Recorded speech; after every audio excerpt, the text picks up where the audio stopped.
दिन 4 बजे जी। हाँ अच्छा ठीक है। हाँ। तो सारे लोग बैठे हुए थे। नहीं, हम उधर बैठे हुए थे, उधर कुछ काम कर रहे थे उधर में, जी। काम कर रहे थे, और दल बल के साथ हाँ। चंदवा के लोग जो है जी। पूरा भीड़ के आया लोग, लाठी भाला सा तीर धनुष बंदूक लेके ज्यादा आया लोग। जैसे ही हमला हुआ तो आप भाग गए, लेकिन फिर कितने देर बाद लौटे आप? करीब 8 बजे 9 बजे रात लौटे हम लोग। उसमें जो फूस का घर था, उस टाइम में फूस का घर था हम लोग का, तो फूस का घर था, उसी में आग लगा दिया, जला गया, तो ऐसे रख गया। तो 14 नहीं, उठला का मिला कर 14 आदमी थे, 2 टोला मिला के 14 आदमी हुआ है। सजा वगैरह हुआ? सजा हुई थी, उन लोग का पूंजीपति लोग है, बेल करा लिया लोग पूर्णिया से। उन लोग का हर जगह था, लगा था, पटना से, हाई कोर्ट से, दिल्ली से, कहीं से, उन लोग का बेल पूर्णिया से हुआ। अच्छा तभी तो लगता है मोदी जी लगता है। अच्छा, मोदी अच्छा लगते हैं? क्यों अच्छा लगते हैं मोदी? मोदी अच्छा राशन देते हैं, बहुत फैसिलिटी देते हैं, चावल देते हैं, और क्या करेंगे विषय और क्या। मतलब गरीबों के लिए वो ठीक? गरीबों के ठीक है। नमस्कार, मैं कौशलेंद्र प्रियदर्शी।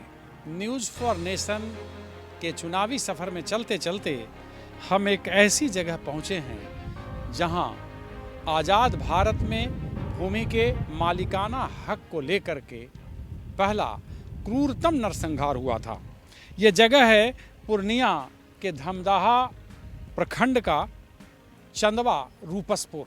जी हाँ, चंदवा रूपसपुर में ये बिहार का ही नहीं, आज़ाद भारत में अगर कह लें तो पहला बड़ा ही जघन्य और क्रूरतम नरसंहार हुआ था। इसमें कहा जाता है सरकारी रपट के अनुसार कि 14 संथालों की हत्या हुई थी, आदिवासी संथालों की हत्या हुई थी, और वे लोग जिंदा जलाए गए थे।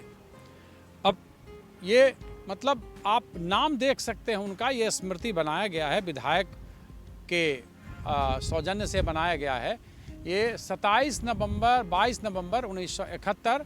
नाम आप देखिए, बड़का मुर्मू, हरिलाल मिस्त्री, गंगाराम मिस्त्री, मुंशी मिस्त्री, मैदास मुर्मू, संजला मुर्मू, बिरजू सोरेन, लिल्डू सोरेन, गिड्डू सोरेन, होपनमय हांसदा, छित्तो मुर्मू, बड़ियार मुर्मू, मरांगमय सोरेन, बाबूजी सोरेन।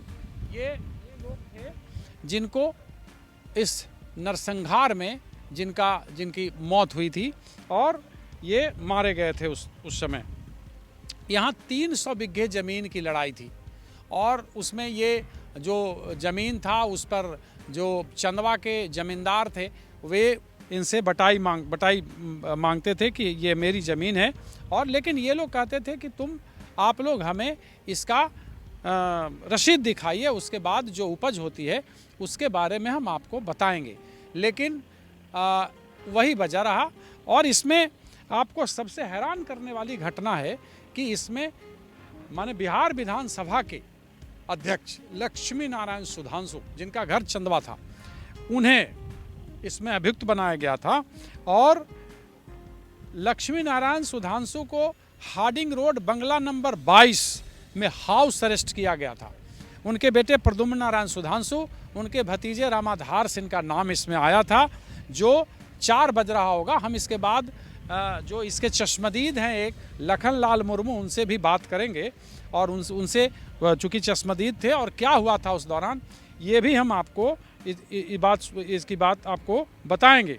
ये बड़ी बात है कि जब हम सामाजिक चीज़ों में, समाज के बारे में, हालांकि 90 के बाद से बिहार में नरसंहार का जो दौर और शुरू हुआ वो इतना जोर पकड़ा कि बिहार बुरी तरह, देश ही नहीं प्रदेश स्तर पर बुरी तरह बदनाम हो गया। अब जरा सोचिए कि यह पहला नरसंहार था आज़ाद भारत का जब किसी दिग्गज राजनेता का नाम आया था और उसके परिवार का नाम आया था, तो ये बड़ी बात थी, और पूरा प्रदेश ही नहीं पूरा देश हिल गया था कि आखिर भूमि के मालिकाना हक को लेकर के जो व्यक्ति विधायक है, जो व्यक्ति विधानसभा अध्यक्ष के पद पर रह चुका है, उसके परिवार के द्वारा आखिर इस तरह के क्रूरतम नरसंहार को अंजाम कैसे दिया गया। अब बताइए, झारखंड के सुप्रसिद्ध मार्क्सवादी नेता सांसद ए.के. राय ने घटना स्थल का दौरा करने के बाद एक रपट लिखी थी। इस रपट के अनुसार जो विधानसभा के पूर्व अध्यक्ष थे श्री लक्ष्मी नारायण सुधांशु ही इस जनसंहार के मुख्य योजनाकार थे।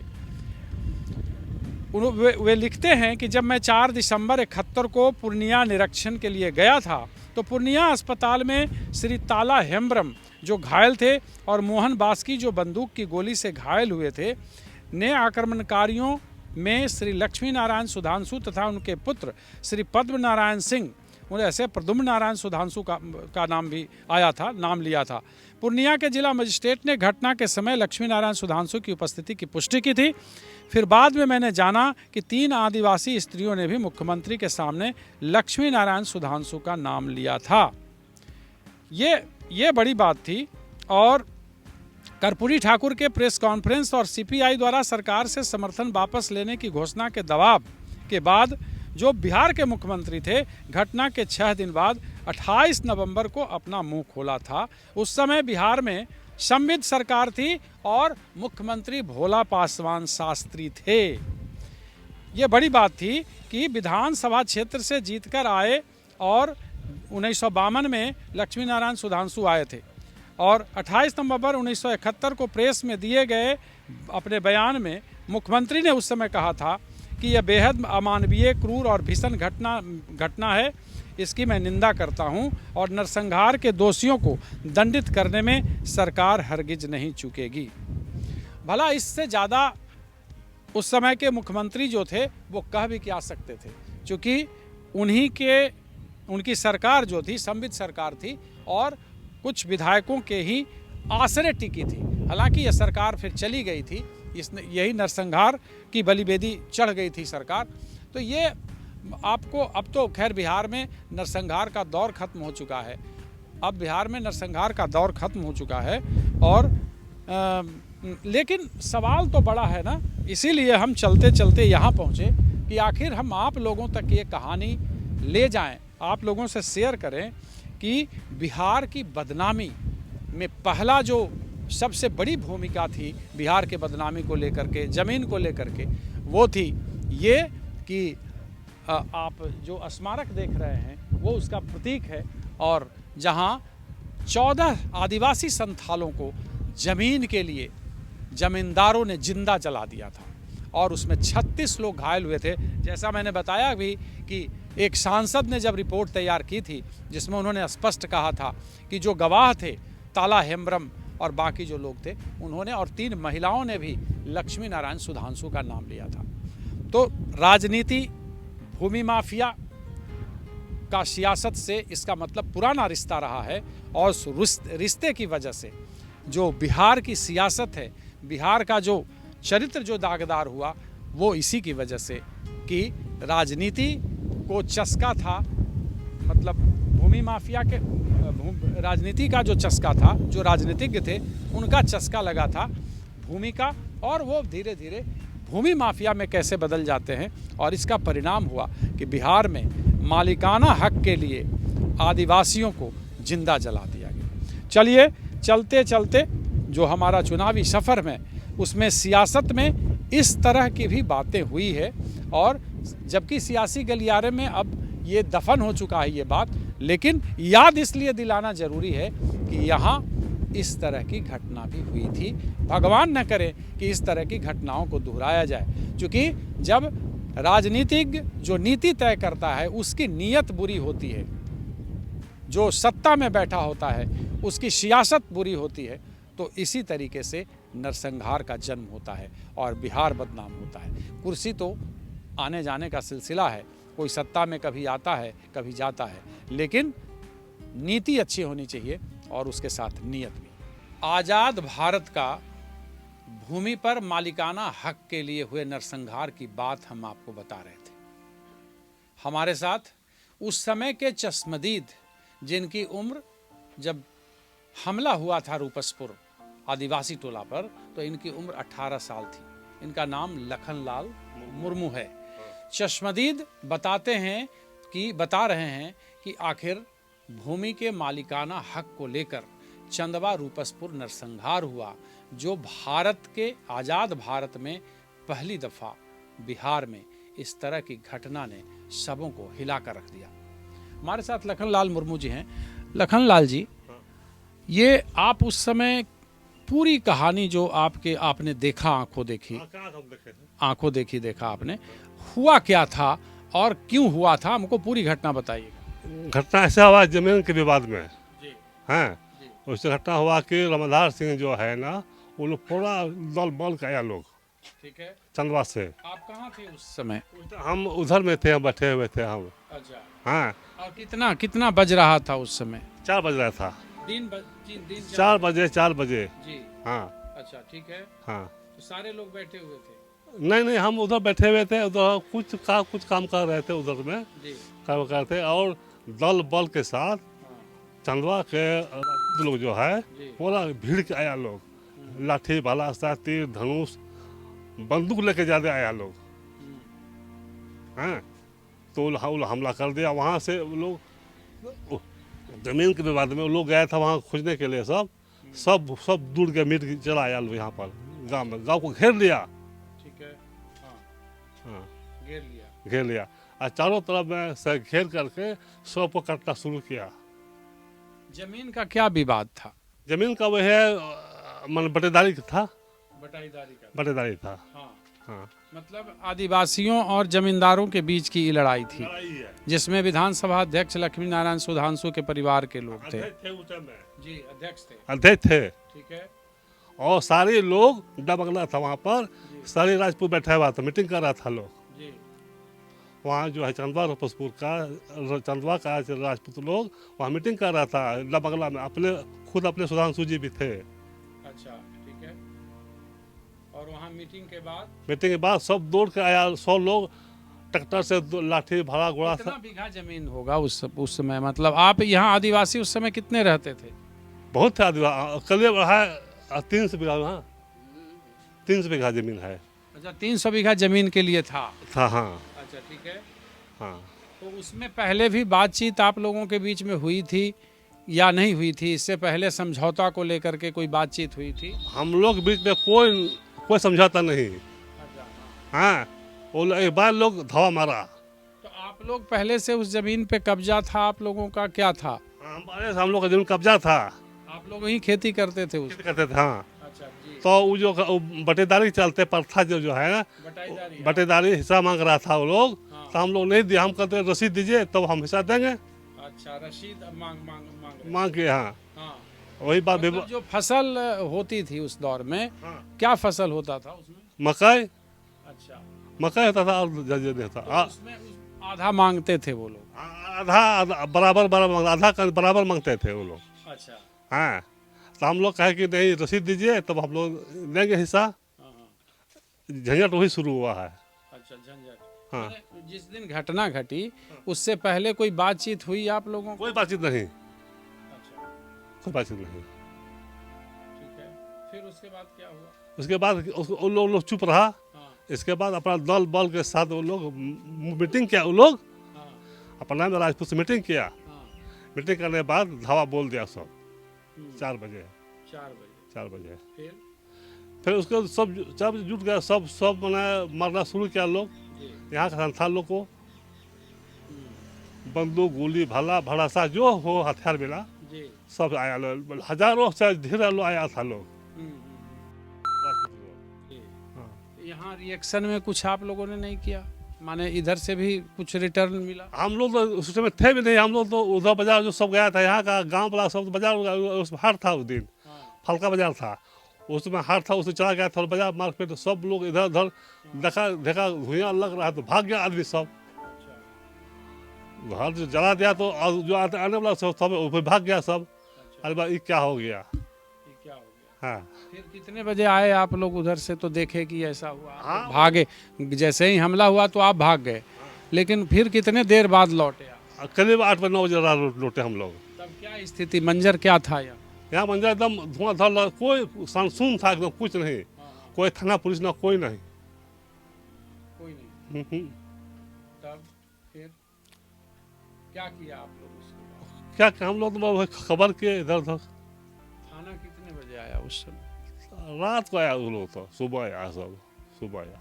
सुबह आपके परिवार लोग उस समय कितने लोग ये हुए थे? हमारे परिवार ने घटना नहीं घटा था। हमारा भाई गया था भैंस चराने के लिए। अच्छा। वो तो उधर उधर रह गया, उधर खेत पर रह गया। उस समय ये जो कहा जाता है कि जिंदा जलाया गया था लोगों को। हाँ हाँ, जिंदा आया, जिंदा। घर जैसे घर घुसे ना हम लोग ना, वो लोग घर घुसा तो घर नहीं बचेंगे, घर से नहीं बचेंगे, घर से कहाँ भागेंगे। और घर घोड़े को आग लगा दिया, तला लगा दिया, तला मार के बंद कर दिया, आग लगा दिया। तो कहाँ निकलेगा? उसमें जो फूस का घर था, उस टाइम में फूस का घर था हम लोग का, तो फूस का घर था, उसी में आग लगा दिया, जला गया। तो ऐसे रख गया। तो 14 बनाए, उठला का मिला कर 14 आदमी थे, 2 टोला मिला के 14 आदमी हुआ है। गवाह। अच्छा, फिर उसके बाद थाना पुलिस हुआ, केस वगैरह FIR हुआ? उस टाइम तो हम लोग इधर उधर कोई नेता लोग आया है था में, क्या क्या नहीं क्या लोग वही जानेगा सब। हाँ, नेता लोग आया तो उस समय आप तो भी जवान थे, क्या बोला नेता लोग? 1971 की घटना है। हाँ, उस घटना ही है, लेकिन वो लोग में क्या बात कर रहा था, हम ऐसा तू बच्चा है तो हटो हटो हटो हटो, साइड हो। कहते तू अभी बच्चा है, अभी इधर सुनेगा। तो ऐसा हम लोग आया, लोग वहाँ पूरा समाज के आया लोग, पूरा जिला का आया लोग, संथाल लोग आया उस समय आया। लोग। हाँ हाँ। वो लोग वही बात किया लोग। उस समय नेता हम लोग थे वहाँ, दुलू टुडू था उस टाइम में नेता। अरे कुछ नहीं होगा, कुछ नहीं होगा, ऐसे होगा, ऐसे केस हो जाएगा, ऐसे हो जाएगा, ऐसे जो समझा। आदिवासी तो कम पढ़ा लिखा ही है, उल्टा सीधा समझा दिया, नेता लोग समझा दिया।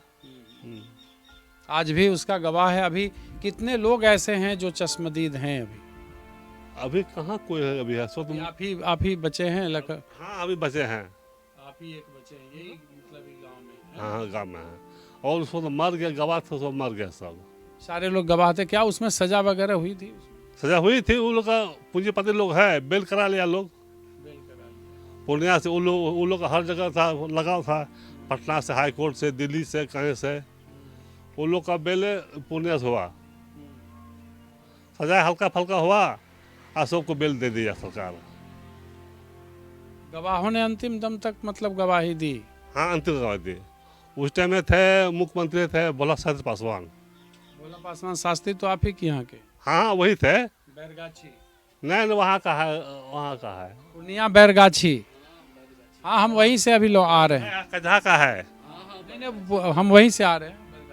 हाँ, तो फिर उसके बाद माहौल में क्या हुआ यहाँ? कैसा माहौल रहा उन लोगों से? आज की परिस्थितियों में कैसा संबंध है? आप तो शांत हो गए। उसके बाद तो वो लोग शांत हो गया। आप माहौल कहाँ रहेगा? आप सब पुलिस सब आ गया, कैंप जला लिया, कैंप डाल दिया लोग, अब शांत हो गया आस्ते आस्ते। आप बताओ कौन दिखता है? अब तो पुरानी बीती बात हो गई। अब उस गांव के लोगों से इस गांव का लोगों का संबंध कैसा है? ठीक है? अभी तो ठीक है, अभी ठीक है। ठीक है। हाँ। अब एक चीज, उल्लू से हम लोग संबंध ठीक नहीं है, राजपूत से ठीक नहीं है, हम लोग नहीं है। अच्छा, नहीं, उल्लू से संबंध ठीक नहीं है। अभी भी कहता है मारेंगे। हाँ। जमीन जो उस समय 300 बीघा वो आप ही लोगों के अंडर में है? हम ही लोग का अंडर में है, अभी भी है। जोत रहे हैं, खा रहे हैं, क्या करेंगे? सरकार जो है, सरकार कांग्रेस का सरकार थी उस टाइम में, वो लोग चलता था। सुधांशु जी अपने थे, विधायक थे उस टाइम में, अध्यक्ष भी थे। हाँ, उसी का थाना में उसी चलता था, चला हुआ। सुधांशु जी बड़का आदमी थे, बिहार का अध्यक्ष वही थे, सुधांशु जी थे ना, अध्यक्ष थे।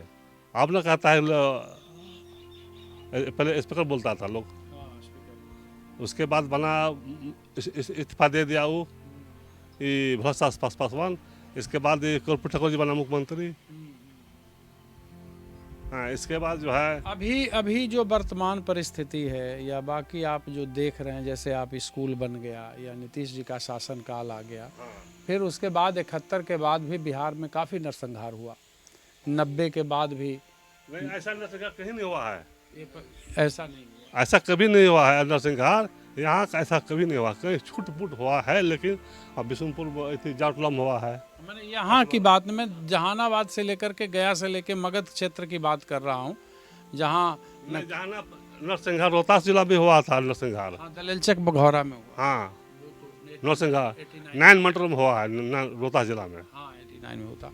अभी जो लखनलाल मुर्मू जी सरकार है, केंद्र से लेकर के यहाँ तक, वो आपको कौन सा सरकार जो है क्या कर रही है, कैसा काम कर रही है, कौन अच्छा लगता है? अच्छा तभी तो लगता है, मोदी जी लगता है। अच्छा, मोदी अच्छा लगते हैं? क्यों अच्छा लगते हैं मोदी? मोदी अच्छा ऐसे राशन दे देते हैं, बहुत फैसिलिटी देते हैं, चावल देते हैं, और क्या करेंगे वैसे, और क्या। मतलब गरीबों के लिए वो ठीक। गरीबों के ठीक है। हाँ, कौन कौन सी योजना आपको लगता है कि उनकी अच्छी योजना है जिसका हमको लाभ मिले? जैसे लाभ इंदिरा आवास पैसा देता है, यही सब, और कौन सी। हाँ, चावल को देता है। हाँ हाँ, फ्री में खिला देता है। फ्री खिलाता है, चावल को फ्री देता है। उसे का वो है ना अच्छा। जिसका नाम जो देगा वही ना नाम लेंगे। जो आदमी देगा खाना पीना वही ना नाम देगा। अच्छा आप देते हैं खाना पीना, आपका आप अच्छा बाबू हैं, अच्छा आदमी हैं। हाँ, आप लोग मतलब भगवान को मानते हैं ऐसा? हाँ, भगवान मानते हैं, हम भगवान मानते हैं हम लोग हैं। तो मोदी जी ने राम मंदिर भी बनाया, इसका समझ में आता है कि राम मंदिर उन्होंने? हाँ हाँ हाँ, अयोध्या राम मंदिर बनाया, हाँ। अयोध्या मंदिर बनाया। तो हम लोग जा नहीं पाए, उतना में नहीं जा सके, दूर तक कौन जाएगा, देहात काम में करता है, काम हम आदमी नहीं जाएगा हम लोग। हाँ, राम मंदिर से खुशी है? खुशी, हम खुशी हैं, राम मंदिर से खुशी हम लोग हैं, ऐसी बात नहीं है, खुशी हम लोग हैं। लेकिन कुछ जैसे नेता कहते हैं कि अस्पताल बनवाते वहाँ तो ज़्यादा अच्छा था। न वही ठीक था, राम मंदिर बनवा ही बहुत दिन से बनने के लिए तैयार था, कोई नेता लोग नहीं बनवाए राम मंदिर आज तक। जो थे मैंने कोई भी मैंने प्रधानमंत्री बने, कोई नहीं बनवाया। बीपी सिंह थे प्रधानमंत्री, चंद्रशेखर सिंह थे, मनमोहन सिंह थे, अटल जी थे, कहाँ बनवाया सब। मोदी जी आए तो बनवा दिए मंदिर। वो तो सुप्रीम कोर्ट का फैसला भी। जो हाँ हाँ हाँ, चलिए, कई योजनाएं अच्छी लगती है। हाँ चलते हाँ। ये थे शिव नारायण मुर्मू, जो चश्मदीद थे उस दौरान जब आज़ाद भारत में भूमि के मालिकाना हक को लेकर यहाँ नरसंहार हुआ था और 14 संथालों को जिंदा जला दिया गया था। हाँ, आदिवासी संथाल, और 36 से 50 लोग घायल हुए थे, ऐसा इन्होंने भी बताया, आपने भी सुना। ये नरसंहार का दौर बिहार में 2004 तक चला। उसके बाद नीतीश कुमार के शासनकाल आने के बाद ये दौर थम सा गया। पनोरमा ग्रुप, जो सोचता है वो करता है। आपके अपने सपनों का आशियाना